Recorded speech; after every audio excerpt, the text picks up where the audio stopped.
because of Russia. We are very privileged to welcome Matt Walsh to the program today. Of course, filmmaker, speaker, host of the Daily Wire's Matt Walsh Show. He has authored multiple books, including What is a Woman? And of course, #1 bestseller on Amazon. The documentary film with the same name, and most recently, Am I a Racist? Which a couple days ago was #3 in the theaters. I can't wait to talk to him. And then we're going to bring Dr. John Schufelt in here. I'll tell you all about check genetics. But first, let's get Matt Walsh in here. Be right with you after these words. Our laws as it pertains to substances are draconian and bizarre. The psychopaths start this way. He was an alcoholic because of social media and pornography, PTSD, love addiction, fentanyl and heroin. Ridiculous. I'm a doctor, for sake. Where the hell do you think I learned that? I'm just saying, you go to treatment before you kill people. I am a clinician. I observe things about these chemicals. Let's just deal with what's real. We used to get these calls on Loveline all the time. Educate adolescents and to prevent and to treat. If you have trouble you can't stop and you want to help stop it, I can help. I got a lot to say. I got a lot more to say.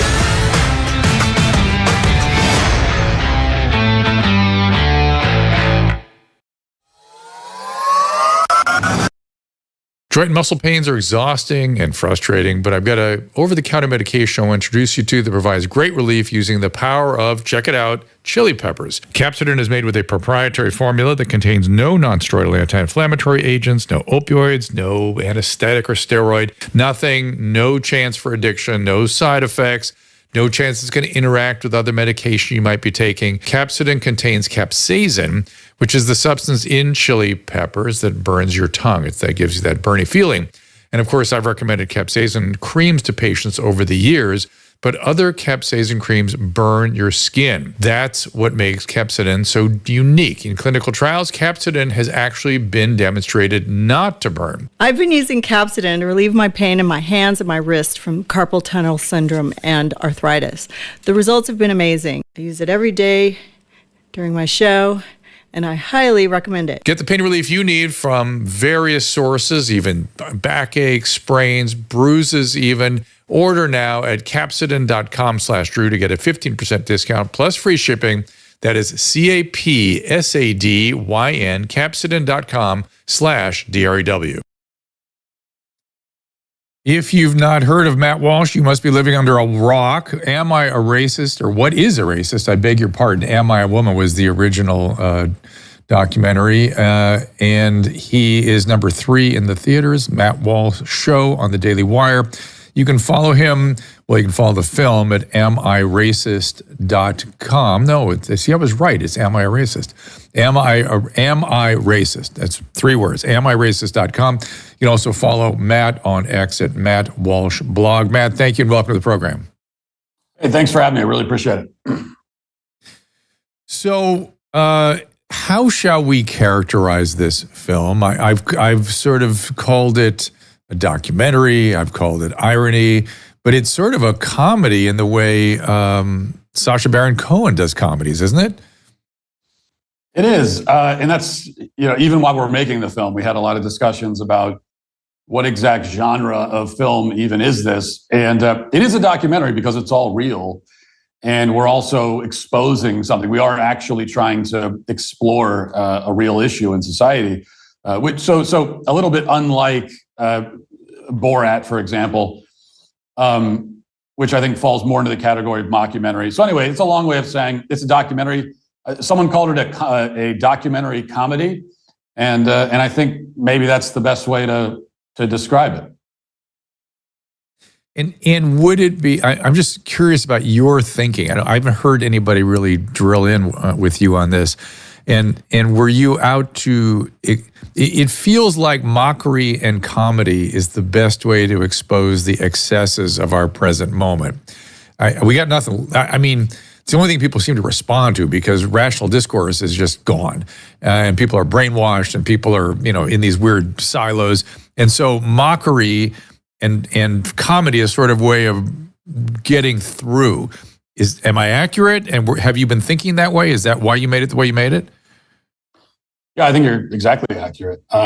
Comedy it's universal in a lot of ways. Of course, people have different tastes in comedy, but when something is funny, it's funny, and it can cut across ideological and political barriers in a way that very few other things can, I think. And there's a real opportunity now, I think, for, I'm conservative politically, and I think there's a real opportunity for conservatives here because the left has largely abandoned comedy. Many people have noticed that it seems like sometime around 2012 or 2013 was kind of the last time that that Hollywood made a comedy, or certainly the last time they made them consistently. And it's kind of been this 10-year dry spell.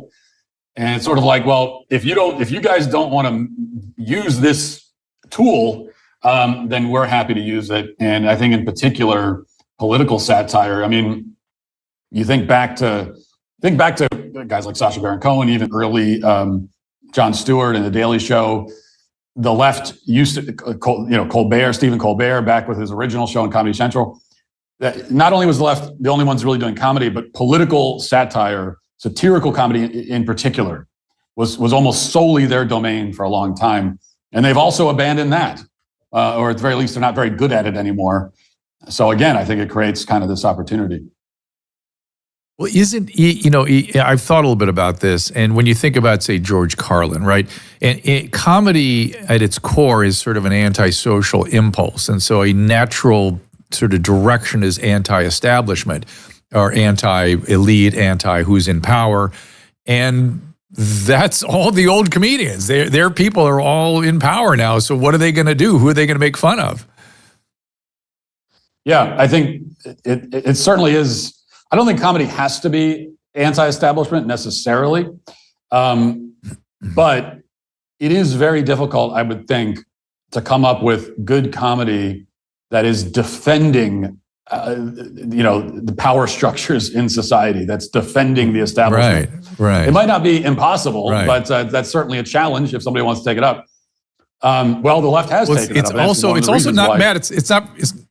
It's also not very funny. It's not only is it hard. It's not funny, and it's cringy. It's awful. It's not funny. Exactly. And that's the position that I find myself in. If you're a conservative, you find yourself in a position of, well, we don't really have the institutional power anymore. All the institutions are owned by the left, and that creates a lot of problems in my view. But the one advantage, perhaps, is that it does make it a lot easier for us to do comedy because we are criticizing and making fun of kind of the powers that be. By the way, that's another difference between this and something like Borat, which I think Borat was a hilarious movie. I love that movie. But in that film, Sacha Baron Cohen is mostly embarrassing and mocking just normal, everyday people. This is what the left often calls punching down. And that's mostly what he's doing. In our film, we made a real point of only embarrassing and mocking the elites, the so-called experts, the PhDs, the college professors, the DEI consultants, and so on. And anytime in the movie where you see me interacting with normal people, we were very deliberate. We said this in the filming that if we're going to have these kinds of people in the movie, I need to be the butt of the joke in those scenes. And so when I go into like a biker bar, we go to New Orleans to the Black community. There, in those scenes, I'm the dummy and they're the rational one, because I'm not looking to embarrass normal people. I want to humiliate, embarrass people like Robin DiAngelo, frankly. So, and so for people who imagine that you had to reach or that this is a distortion, how hard was it to find the subjects, both where the elites that you take on are being made fun of and when the normal people are making fun of you? Was it as simple as finding these things online and walking in and filming them? Or did you have to really work hard to find these things? Are they everywhere? The people themselves are everywhere, especially these, if you want to find a DEI so-called expert or consultant, they're a dime a dozen. I mean, not actually a dime. They cost a lot more than a dime, we discovered. But there's a lot of them out there. So it wasn't very hard to find them. Some of the scenarios that if you watch the film, you'll find me in certain situations where some of that took a little bit more setting up behind the scenes. It's a little bit more complicated. In terms of talking to normal people, yeah, those were pretty easy to film. It's just go to any place where normal people are walking around and I'll be the crazy leftist guy and I'll just say the crazy leftist stuff to them and get their reaction. And you kind of know, it's like, we knew going in that how this is going to go. I'm going to say the crazy leftist thing.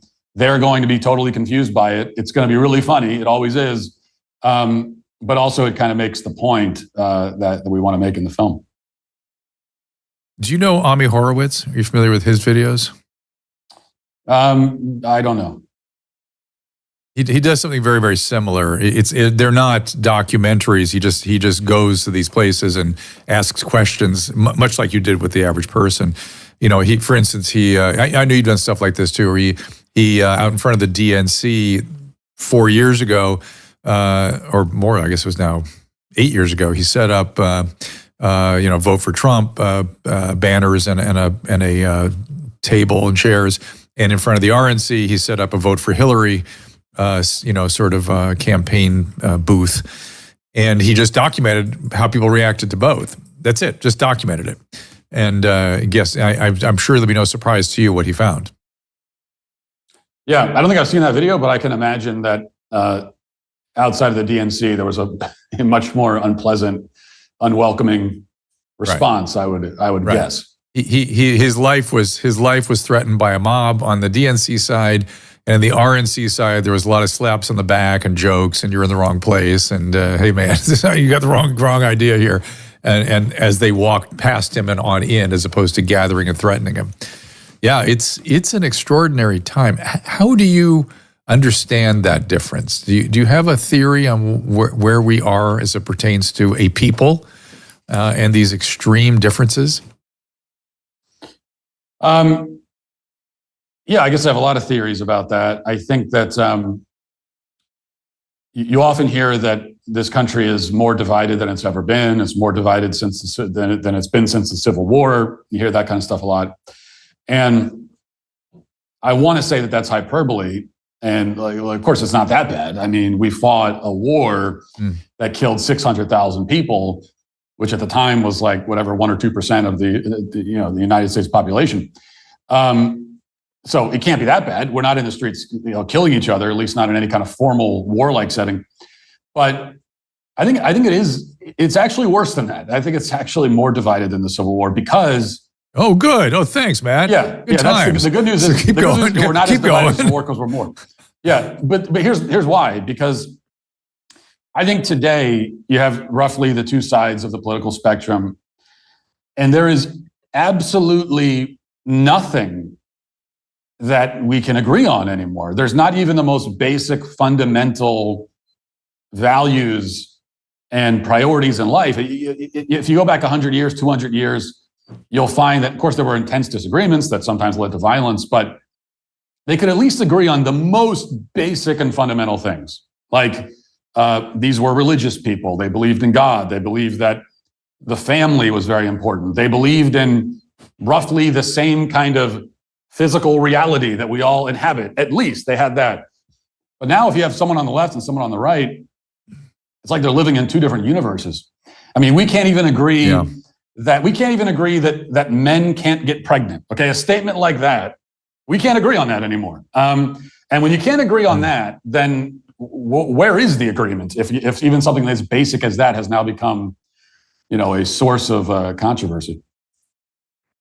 So when there's that kind of extraordinary divide and it feels detached from reality, I worry about indoctrination and brainwashing and again, everybody is prone to it. So everybody's got to watch out on both sides to make sure that they're not part of the brainwash. And I sort of fall back on Matthias Desmet's construct on mass formation, where he studied this stuff and he said, 20% of people are highly prone to falling victim to this on both sides, and 10% really immediately throw the bullshit flag and go, what's going on here? This isn't right. Something's wrong. But it's the 70% in the middle that just want to get along that I am personally most concerned with. I don't think you could change that other 30%. And I've looked for online sort of people that I think are sort of middle, moderate, and their reaction to your film. I've sort of been searching around for that. And I've been I hope I'm seeing what I think I'm seeing, which is sort of thoughtful, funny, amused, eyebrow raised, like, gosh, I guess we really are like that, or I didn't realize we are like that, or I got to think about this some more. Am I deluding myself? Is that part of my brainwashing that I just motivated reasoning got me to those people? Or are you seeing that kind of response from not just the 10% that supports you and the 20%, or let's say that 30% that's both brainwashed either direction, the 70% that always just wants to get along, I'll go watch this thing, see what's going on. And it's across racial spectrum too, I think I'm seeing. Is that true? Well, unless I'm part of the same brainwashing you are, that's also what I've noticed. And some of the, there have been box office statistics on this that were even reported. I think it was a Hollywood Reporter. One of them had a report on this that the racial demographics of this film are, I guess, for the media, surprisingly diverse. Not a surprise to me, but this is not just a movie that white conservatives are going to see.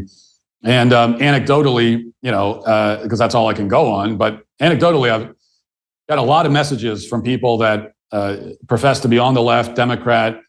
They don't like me. They don't agree with anything that I say, but they were distraught to have to report that they actually enjoyed the film, which, again, doesn't really surprise me because you don't, like I said, comedy is sort of a universal thing. It cuts across barriers, but also the people that we're exposing, these DEI grifters, if you're on the left, you're not obligated to defend them. And I think it actually makes a lot more sense if you're on the left. If I was on the left, I'd want to say, well, yeah, go ahead and make fun of those people all you want. They're not with us. We got nothing to do. Robin DiAngelo, she's not one of ours. And so I think we're seeing that a little bit, even with people on the left in reaction to the film. And I do find that encouraging. Any difference in, say, African-American moderates versus Caucasian moderates in their response to the film? Because I thought I was seeing the same kind of thing. Actually, the black commentators I saw were a little more heart into the commentary. They were laughing more. They were, sort of more honest, frankly. Yeah, I mean, again, it's all anecdotal, but it's not totally anecdotal because we do have some of the stats on the racial demographics that watch the film, and I don't have that top of mind, but it is, again, it's the black audience is overrepresented in terms of the people that are watching the film compared to the overall population, and of course, I have had people calling me racist for making the film and all that kind of nonsense. I haven't seen that from any black commentators at this point. It's been mostly white liberals who have been saying that, which is also interesting. But again, to me, not very surprising, especially going through the process of making this film and seeing who are the people driving all of this, the DEI scam. And it is mostly white liberals, and in particular white liberal women that are doing it. They're not the only ones, but you see a lot of them appear in the film, and I don't think that that's a coincidence. I'm just thinking, has anybody proposed putting a panel together of, black leaders that disagree with this film or have issues with it, and you and some other people, just to kind of use it? It feels like it could be, and I want to show a clip in just a second, but it feels like it could be a great springboard for conversation, which is something we're also not having these days. I think it's a great idea. And if you wanted to do that, I'd be there in a heartbeat. I would happily moderate if, Ibram Kendi wanted to get some real leaders that really would disagree and just see what they do with it. It'd be fascinating. This is what's not happening in this country that always used to the whole time I grow up. Well, let's look at a couple of moments of clips here. Let's look at I think we have a trailer. And if this doesn't motivate you to watch the film, I don't know what will. What's up with white people? What are you doing to decenter your whiteness? Who's making it the center? Why are they doing that? And what you're doing is you're stretching out of your whiteness. This is more for you and less for you. White folks, white trash, white supremacy, white woman, white boy, white entitlement, white centering, white silence. Is there a black person around here? There's a black person right here. Does he not exist? They gon' say I'm racist, but they call everybody racist. Hi, Robin. Hi. And what's your name? I'm Matt. Matt. Hi, Yeah. Matt. Nice to meet you. I just had to ask who you are because you have to be careful. Never be too careful. They gon' say you racist, but they call everybody racist. That's hysterical. And how did she end up in your crosshairs? Why is she the one? Well, she's sort of the queen of DEI. She's the godmother, the DEI godmother, our white whale, if you'll pardon the pun. And so we knew when we decided we wanted to tackle this subject in particular that she is our, we if we can get anybody, we want to get her. And she's maybe not the originator of all these ideas. I don't think she originated any of them, but she did popularize a lot of these concepts. And we were able to get her. And in fact, it wasn't all that difficult to land the interview, as long as we were willing to pay the fee, which ended up being $15,000 to sit down with her for a couple of hours. About $7,000 an hour she was charging for the interview. Pretty good gig if you can get it. But I also think we more than got our money's worth for that, I think. And you gave her your name. She was being cautious. She signed the papers. Amazing. And she wrote White Fragility, right? Was that Robin's thing? Yeah, she wrote White Fragility, and she's very much as I said, a popularizer of, these ideas like white people are inherently racist. If you're white, you can never be not racist. I ask her that in the film, and she says that, well, in any given moment, you can be a little bit less racist or a little bit more racist, but if you're white, you can never be not racist. And those are ideas that we make fun of in the movie, and you can laugh at them because they're absurd, but they're also really, really insidious. And if you take that idea seriously, if you're one of these people that falls into it and gets brainwashed into it, it's a very destructive idea that not only is racism inherent to a certain race, being white people, but also that it's this kind of sickness that can never be cured, only managed, really. And so you have to go to people like Robin DiAngelo to get your treatment, your management. And so they kind of guarantee repeat customers for themselves because you can never be free of this racist guilt that you carry around, according to them. And you can have to the best of your ability, frame what that theory is for me, because I get Eurocentrism, I get ethnocentrism, I get whoever, whatever you're raised around, or whatever culture, religion, community. I mean, I get that, and I get that people need to pay attention to that so they don't, you can get bigoted and biased and all kinds of things. Is that what they're talking about at the core, and just sort of taking that to an extraordinary extreme? No, it's not what they're talking about, because ethnocentrism, bigotry, broadly speaking, like these are things that anyone of any race could engage in, or these are thought processes that no matter what your race is, you could engage in that. But they're talking about something that is unique to white people, that only white people can experience. And if you try to give them an example, something genetically wrong with us. What? And by the way, white. Well, that's the other thing. White is a pretty big group of all kinds of people from all kinds of places. My goodness. Right, and not only a big group, but also a group of people who many of them come from regions of the world where there's certainly a history of oppression. I mean, I'm Irish by descent, and we have our own history that is certainly not all rosy by any stretch of the imagination. So, right, that doesn't make any sense. But what they do say is that racism, kind of their formulation is racism is power plus prejudice, or something like that.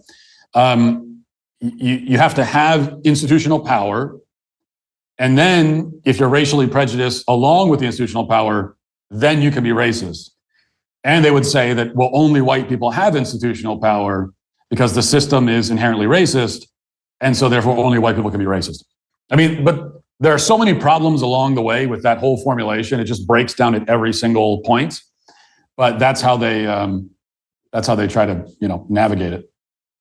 Yeah, I wonder what happens to it when you put people of other ethnicities in positions of power. Does it just dissolve, evaporate, or are we just condemned forever? Because at one time, white people were predominantly who were in the institutions of power. It's an odd construct. I don't know. I do think that pretty much, well, I don't know about everybody, but most people that ended up in this country were either, they came from profound trauma. People did not come here because things were going well. Whether it was escaping religious persecution or famine or British, military assaults, or in my case, the Ukrainian Holodomor and the excesses of the Mensheviks and the Bolsheviks, and all of us were running away from something highly, highly traumatic, left our lives to come here. And then amongst those, the really crazy ones decided to get in a wagon and go west at a certain period of time. That's how we ended up the way we are out here. Where are you, by the way? Where am I speaking to you from? I'm in D.C. right now, but I live in Nashville, where Daily Wire is headquartered. And I think you're right about that. But it actually, so everybody in this country, right? You could trace your lineage back to, at some point. You probably don't have to go back that far to find that your ancestors were dealing with traumatic events, oppression, persecution, and so on. But really, that's the case everywhere in the world with all people, no matter where you live, because human history, and anyone who's studied it even a little bit knows this, that human history is brutal. I mean, it is, there's also plenty of examples of heroism and beauty and all of these amazing things, but the world was a brutal place. It still is in many ways, but even more so, it was a brutal place for a very long time. And, just the institution of slavery alone was a global institution that everybody participated in, or at least was okay with, for like thousands of years. I mean, thousands of years this went on, and everywhere in the world, which is why you find it, in every continent, across the Atlantic. But even when Europeans first came to the Americas and they encountered, native tribes and native civilizations, they also all had slavery. So they had kind of developed this system on their own, apart from the rest of the world. So that just speaks to the fact that everybody is descended from this, and everybody has both oppressor and oppressed in their lineage. So at a certain point, you just have to say, okay, that was the past. It matters. We should study it. We should talk about it. We should learn from it. But we can't cash in on it, because that was the past and now it's the present. And we're not living in that world anymore. Yeah. I read Booker T. Washington's biography. I'm going to take a break in a second here. We're here with Matt Walsh, of course. I'll give the particulars in a second. Am I Racist is the movie. You see it alongside of him there. And I read Booker T. Washington's biography, which was sensational. And in there, it was interesting. He went after his education aggressively, and he was in with Native American peoples in these classes, and they all had huge disdain for him, both because they owned slaves. A lot of American Indians owned slaves. And this was really interesting. It's not something that would have occurred to me, that the Native peoples were particularly judgmental against African slaves because they allowed themselves to be caught and didn't fight to the death, which I thought, that's not something that would occur to me, but that's an interesting, another racist wrinkle in the story of America. Let's take a little break here. And I'm also reminded of Hobbes.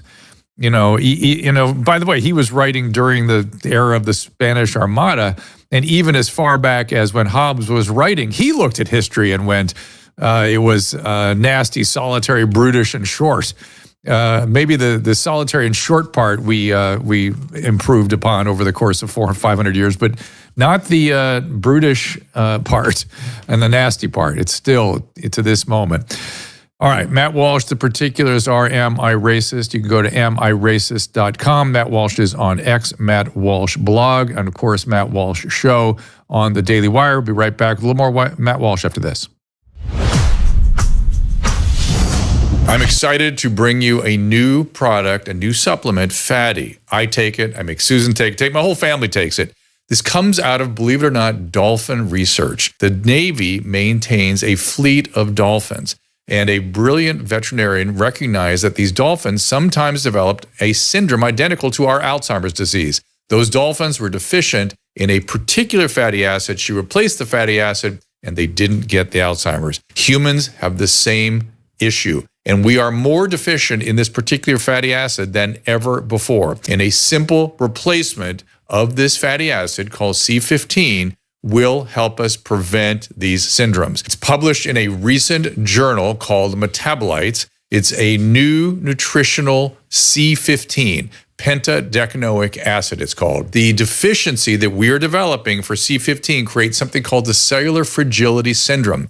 This is the first nutritional deficiency syndrome to be discovered in 75 years and may be affecting us in many ways, and as many as 1 in 3 of us. This is an important breakthrough. Take advantage of it. Go to fatty15.com/Dr. Drew to receive 15% off a 90-day starter kit subscription, or use code Dr. Drew at checkout for that 15% off, or just go to our website, drdrew.com/fatty15. Many of us have not gotten over COVID. I'm not talking about the virus itself, but the response. We were flabbergasted about what the government could do to us. There is no telling what they might pull next time, and it's looking more like there will be a next time.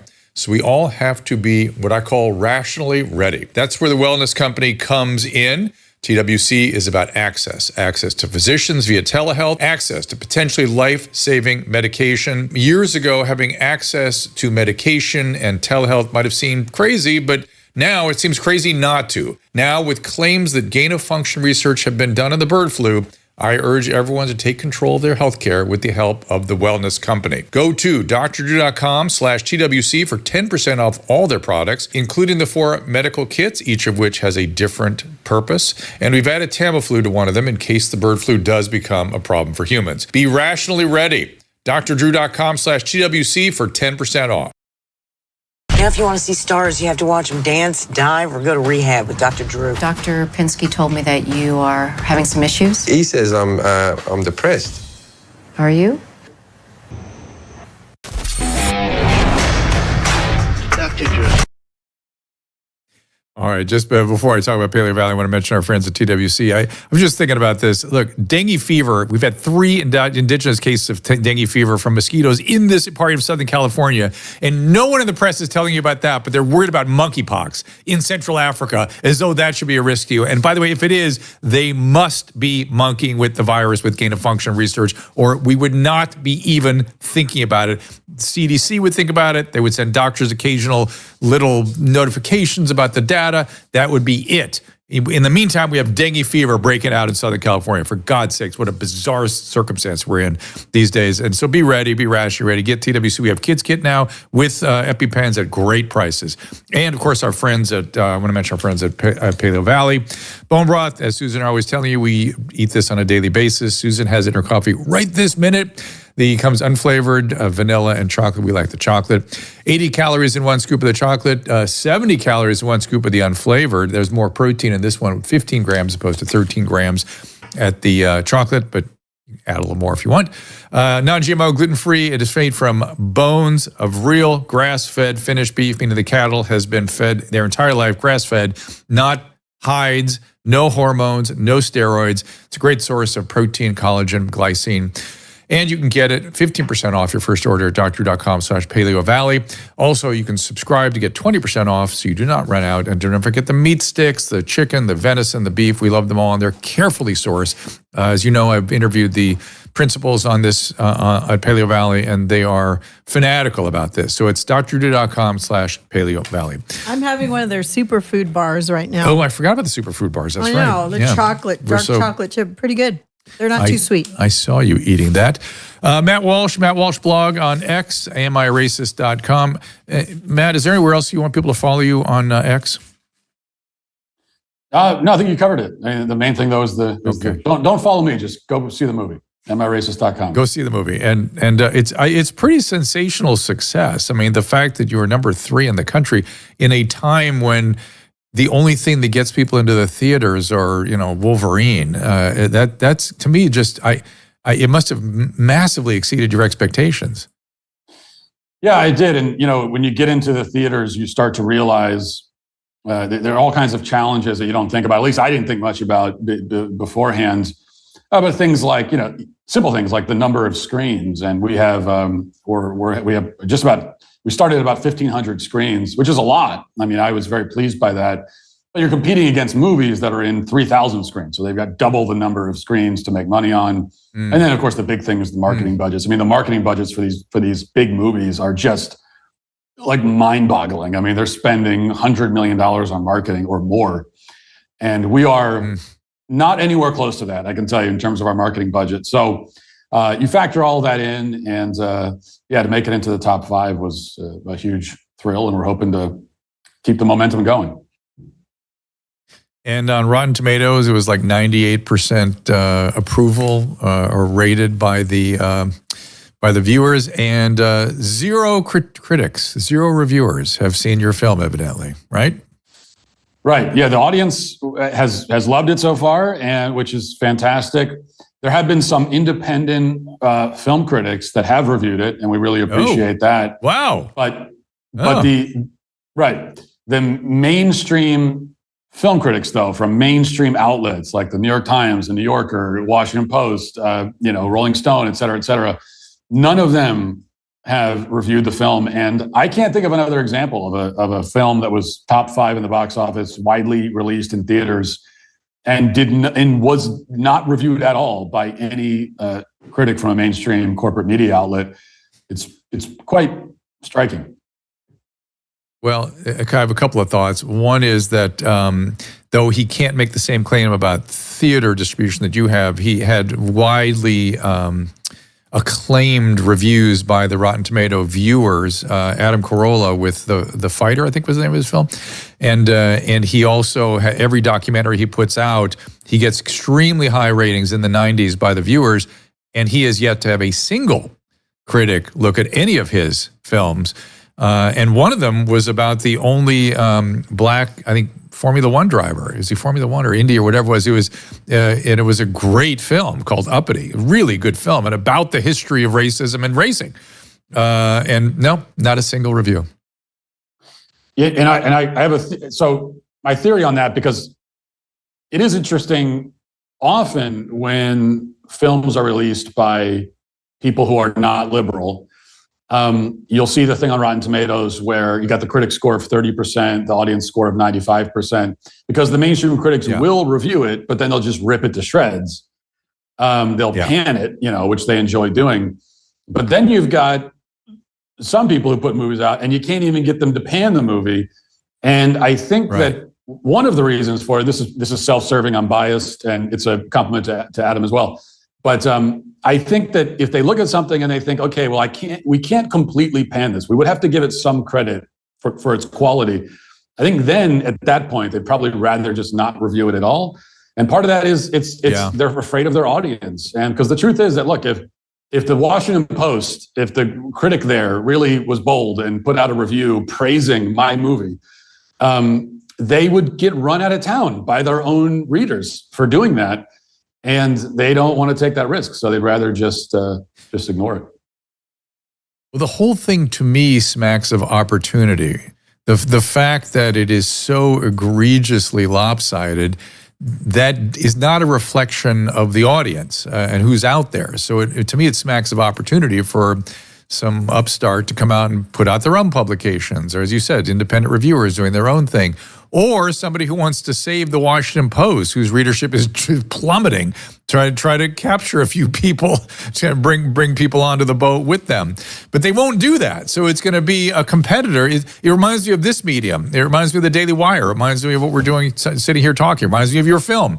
It just all creates opportunity for someone to come in and go, I'm gonna say something. The thing that scares me is that the elites and the powers that be, their response to those sorts of creative responses, their response is to try to censor and diminish free speech, which is the most crazy, egregious, un-American impulse I could possibly imagine. Are you seeing the same thing? And maybe your next film should be about that. That would be really interesting, because that needs to be, that Band-Aid is, that wound needs to be opened up. Yeah, that would certainly be there's a lot of fodder there for a film for sure. And yeah, I mean, we all know about the big tech and corporate media and their censorship efforts. And what we're experiencing right now with the critic reviews is sort of a form of that. I mean, they're not censoring the film because they can't. I mean, they can't stop the fact that we made the film and it's in theaters. But they can just kind of do a blackout to try to limit access to the film and limit the number of people who know that it exists, which again it's not like a First Amendment violation or anything like that, but it's a way of doing that. It's a way of stopping people from having all the information that they would. Well, it might be. Have. I mean, all you need is uncover some email to the editor-in-chief of the Washington Post. Who knows, right? I mean, I can't imagine. I was blown away by what we found with the Twitter files. I couldn't believe it. So to me now, I'm like Joe Rogan. I've said this over and over. Maybe the world is flat. I don't know. I'm open to everything now. So the things I never would have contemplated before, maybe that is happening. Yeah, maybe there is some pressure being applied to these people from government agencies. Yeah, well, I had the same thought when I mean, I'm pretty sure that the Earth isn't flat, but I had the same thought. Pretty sure. When you look at the Twitter files. I was very sure. I was very sure 5 years ago. Now I'm pretty sure. Pretty sure. Okay. Well, you give it like a better than 80% chance of being around. But yeah, I mean, it's when it comes at least to the kind of, here's what I will say: the colluding behind the scenes between big tech, media, and governments, that is certainly happening. And there's basically no level of that at this point that would shock me. To the point that these organizations, media, big tech, and government, the collusion is so consistent and pervasive that it's almost hard to distinguish anymore between these organizations. They kind of bleed into each other, and as one organism with the same kind of goal and intention. Yeah.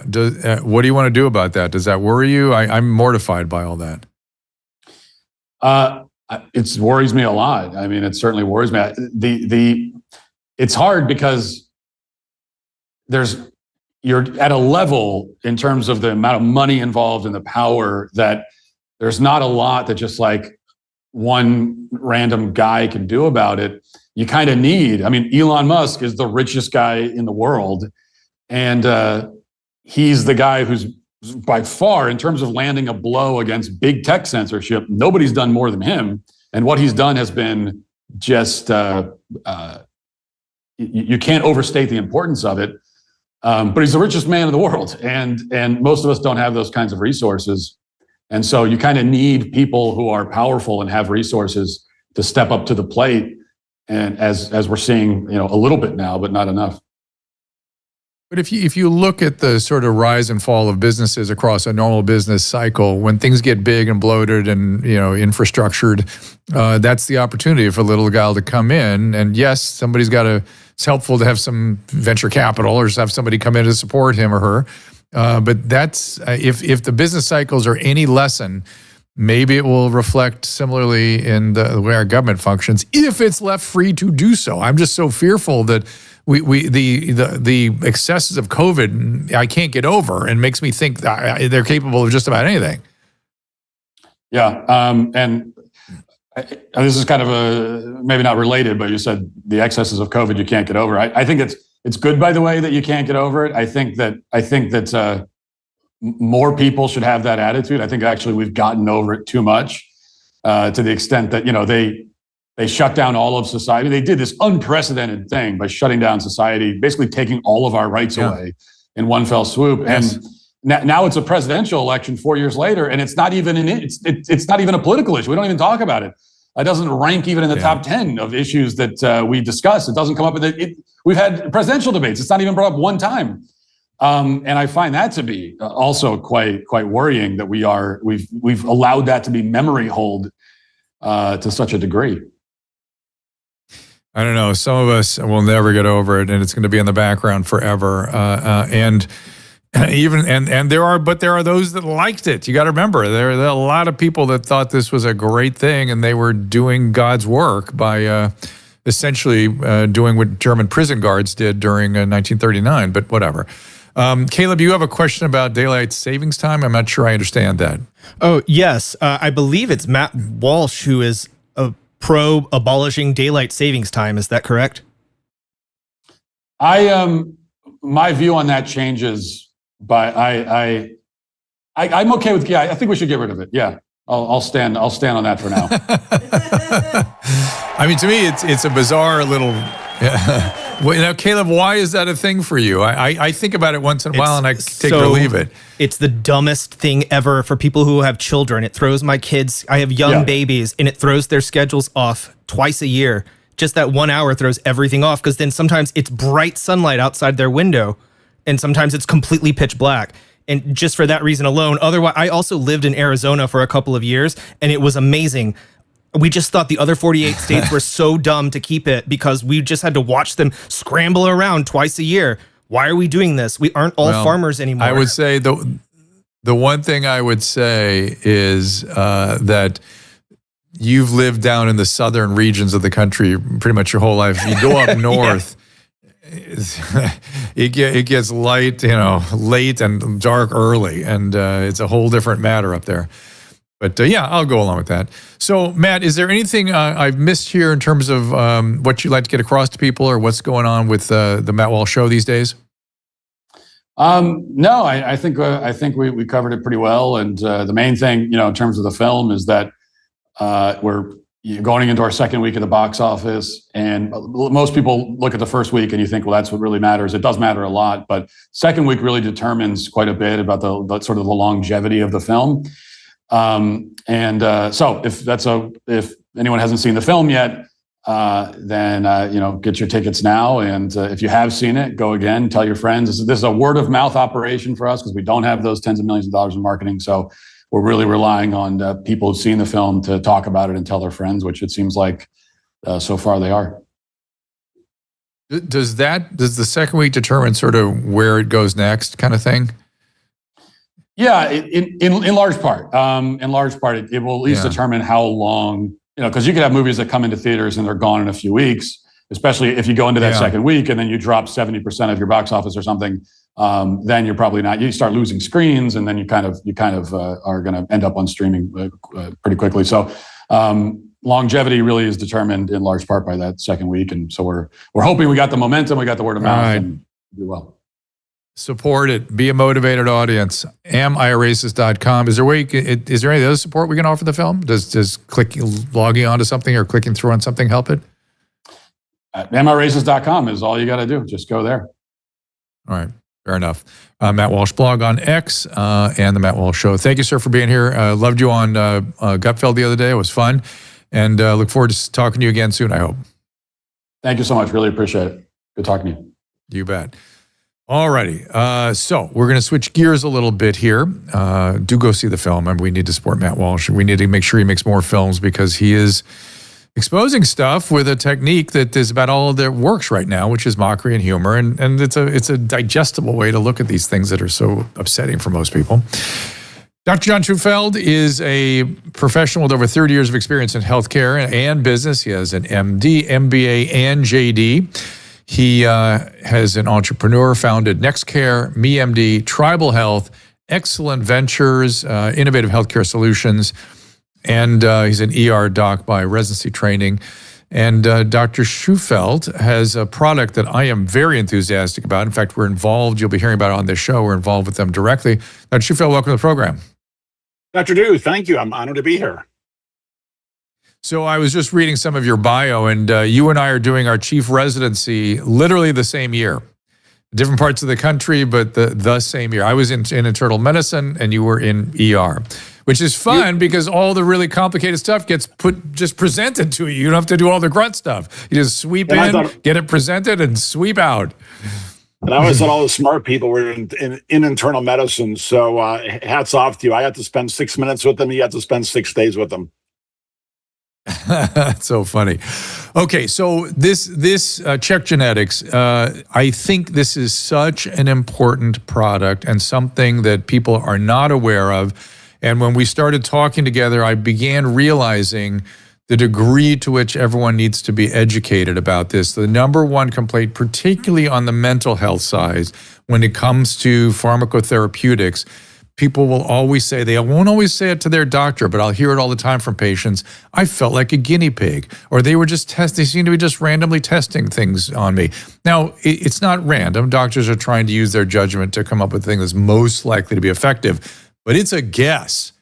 And that's sort of bizarre at a time when there is a test that can tell them a lot more. So tell us about the product. So I actually don't think a lot of physicians actually know this is available on a mass scale. Pharmacogenetic testing allows patients and physicians to figure out what medications work best for them. And this is particularly in the realm of cardiovascular medications, mental health medications, cancer medications, because the studies are that up to 50% of the medications you take don't actually work for you or are in fact toxic. I did this test years and years ago, and it was like $1,500. The price has come down a lot since then, but it really helps me as a physician, but also people that I go to and say, look, this doesn't work for me. Like even aspirin, some people aspirin does not work for us. So we're taking it for prevention of cardiovascular disease, as you know, it just simply doesn't work. And so what is the call to action? We want people to understand there is a genetic test both for efficacy and side effects. Now, so in mental health, I feel like they do a lot of testing on essentially pharmacokinetics. You know, how's the body going to metabolize the drug? What is the range of testing we can do, and how should people think about it? So it's a simple, you swab your cheek, you send it in about 10 days or 2 weeks, you get your results. And it lists 260 medications, which covers probably 90% of what most people are on. If, obviously no one's on that many, but 90% of medications that are available for people. And it will tell you, is this medication effective? Or because of your metabolism, can you build up toxic metabolites from this medication, and therefore you shouldn't be on it? And you're right, in mental health, it's very important because there are some medications in mental health that actually increase suicidality. So as a physician who practices primarily in Native American areas where suicidality is very high, makes it even worse.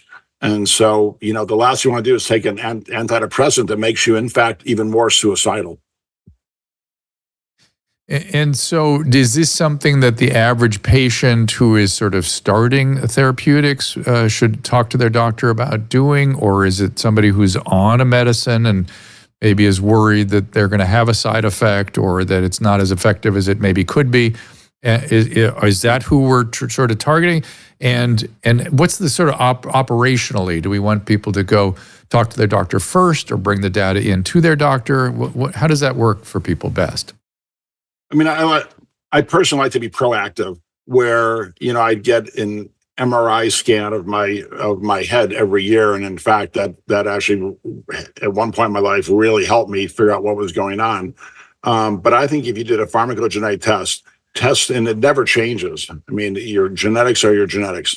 So if you do this testing, it's pretty inexpensive, and walk in to your physician and say, give them a copy of it and say, here's what I can metabolize, here's what I can take, here's what I can't take, and it'll help guide them, because we're spending an inordinate amount of money on things that don't work for us. I mean, like I said, up to 50%.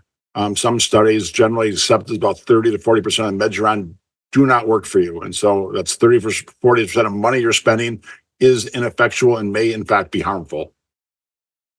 So I think I hear you saying something that is a new thought for healthcare, which is this should be a routine practice, that everyone should sort of have this and their doctor should have it in their chart. And it really applies to everyone, because eventually as we age, we're all going to be on certain medication, and the doctor can save a lot of time and money by just going right to the screen. Right. It's ultimately personalized medicine. It's medicine, not medicine for the masses. It's medicine for you as an individual, which is really at the end of the day, all that matters. It's a single player game. Your genetics are different than my genetics. I can take meds that you can't, and vice versa. So what do people do? They just go to the website, check, go ahead. We have a click-through. I see a click-through. Hold on. Caleb, tell me about the click-through. Yes, they just have to go Hang to... a second. I think we have something easier. Yeah, it's really Caleb easy. sets up easy click-throughs for our people, easy. Go ahead. Just go to drdrew.com/genetics, or even easier, drdrew.com/check, CHECK, and it'll bring you right to the right page. I also have a quick question too that's about this. Yeah. Yeah. So you need this, Caleb. Absolutely. You need this. Absolutely. You absolutely need this.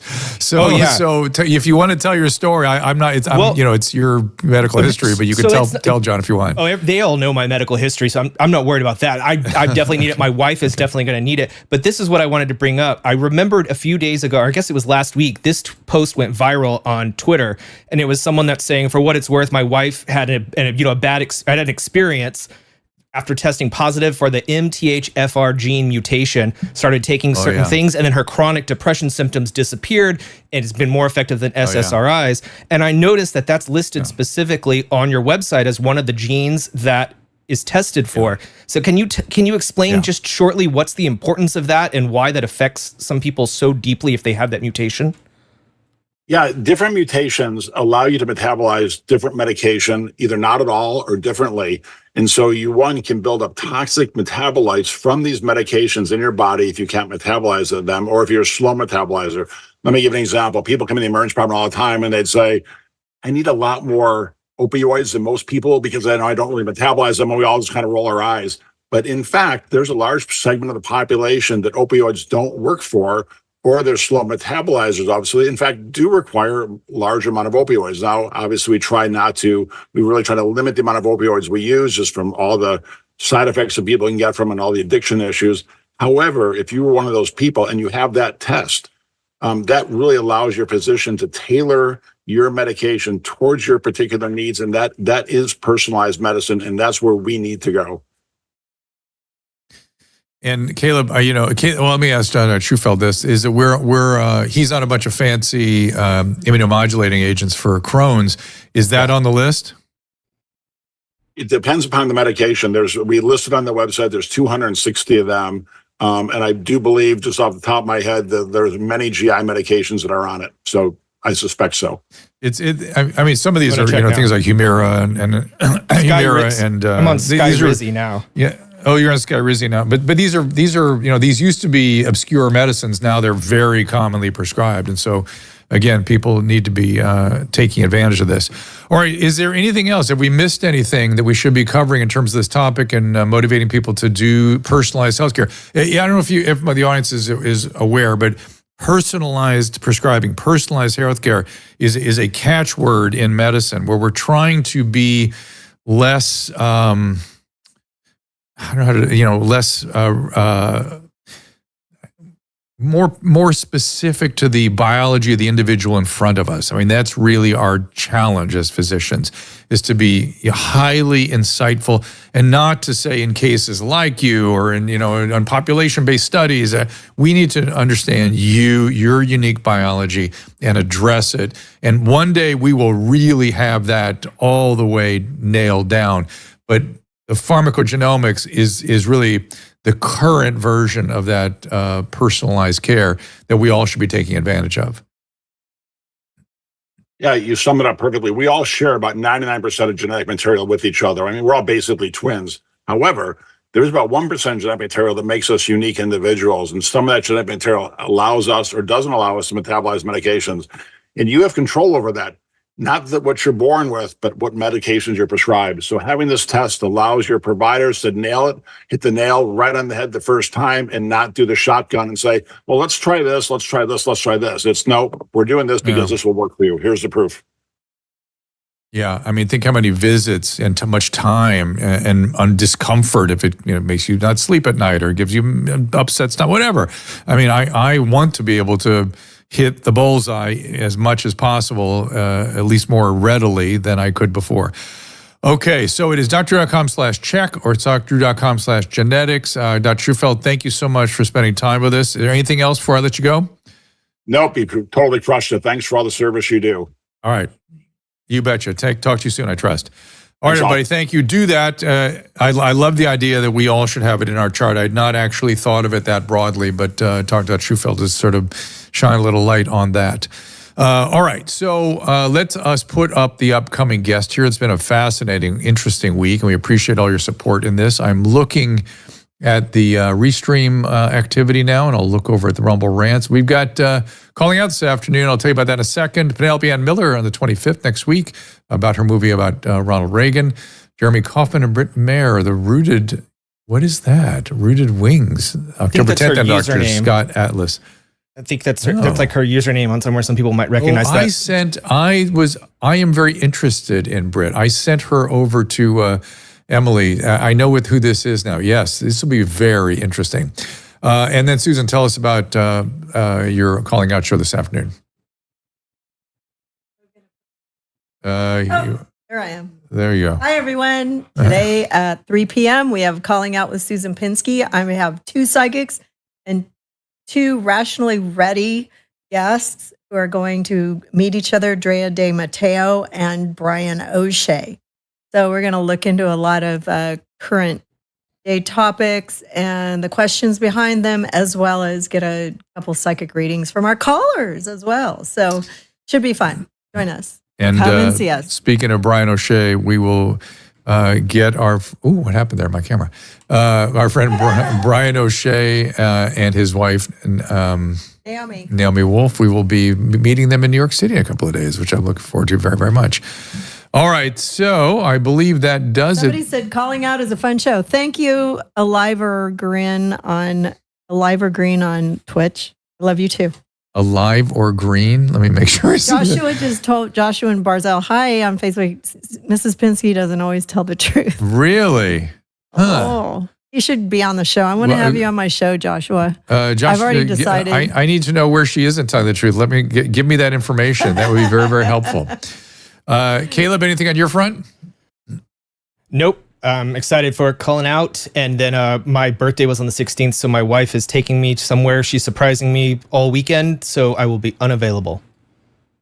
Well, not only that, but as part of our world tour coming up, we are literally going to New York, Las Vegas, Alabama, Texas. We are moving around for the next 2 weeks. So we're going to miss some shows the week after next, and even next week. I've got to do Gutfeld on Thursday. But we're going to surprise Caleb with a birthday present, aren't we, Susan? Isn't he getting a birthday present from us? Good. We're going to do that. I'm not even aware. We're going to go visit. We're going to visit you. Yeah. Oh, yeah.